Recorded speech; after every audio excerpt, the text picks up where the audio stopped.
I did want to talk a little bit about what the market is looking like right now as far as hiring. Which companies are predominantly employing, and are there things that maybe trends that people could take advantage of, like you mentioned CPQ, that would enhance their candidacy for an entry level role?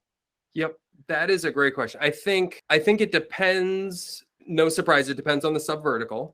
So one of the questions we've gone more than half the time without really talking about FSC. That's usually one of the first things that comes up to kind of grossly oversimplify the financial services space. If we think about it and draw a line between B2C companies and B2B companies, so B2C being business to consumer, like your retail bank, the bank that you go to as an individual for your savings account.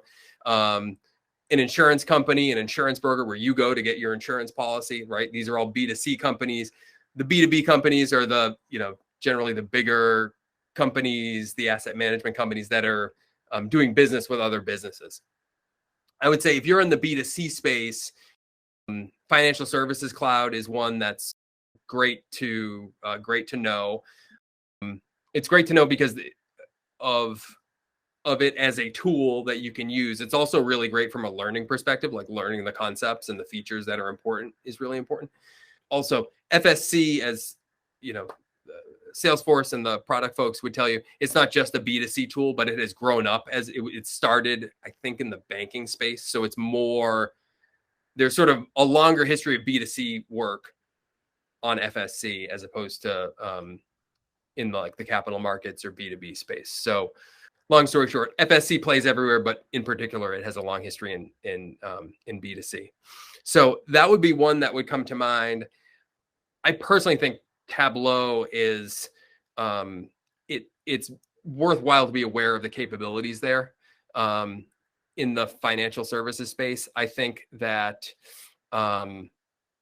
Tableau, as Dave and as other people on the call know who have dug into it, it's a big tool, and there are people that just do that and specialize in it. And I will also say, just for me personally, the concept of doing Tableau or Tableau CRM, the patterns are very different than doing Salesforce CRM relational database type stuff.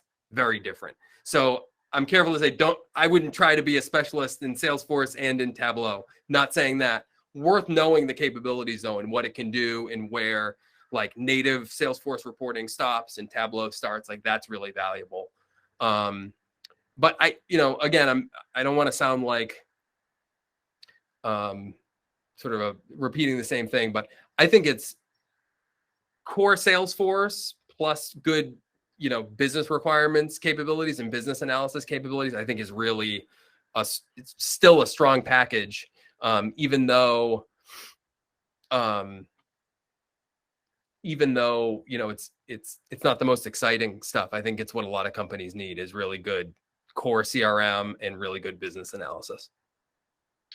Yeah, and for the record, it is extremely difficult to be great at Salesforce and great at Tableau. But as I've proven, you can be so-so at Salesforce and pretty awful at Tableau and still make a living. So there's hope out there for everyone.